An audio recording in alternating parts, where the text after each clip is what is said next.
కేశవ అయితే ఫుల్‌గా తాగేసి వస్తూ ఉంటాడు. అలా ఫుల్‌గా తాగేసి వచ్చేసరికి బాపుగారు మీరేనా ఇలా తాగింది అని చెప్పేసి అయితే బసవ అడుగుతూ ఉంటాడు. యెస్ నేనే ఫుల్‌గా తాగేసి వచ్చాను. ఏంటి అని చెప్పేసి అంటూ ఉంటాడు. నన్ను వదలండి.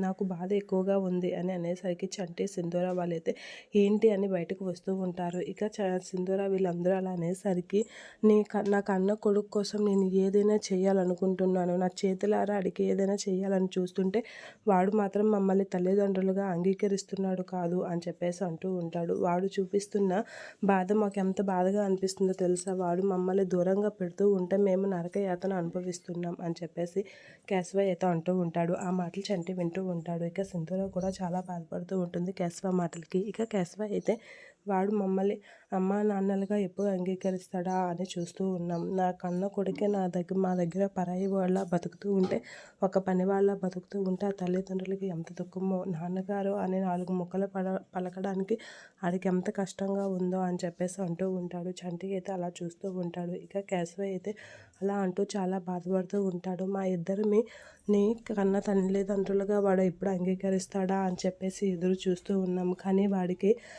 ఇదే లేదు. మమ్మల్ని కన్న తల్లిదండ్రులుగా వాడు అంగీకరించడంట అని చెప్పేసి అయితే చాలా బాధపడుతూ ఉంటాడు కేశవ. ఆ మాటలకి చంటి అలా చూస్తూ ఉంటాడు. చంటి వైపు చంచలమ్మ అయితే అలా చూస్తూ ఉంటుంది. వాడికి మా మీద ఎప్పుడు కనికరం వస్తుందో అని అయితే చూస్తూ ఉంటుంది.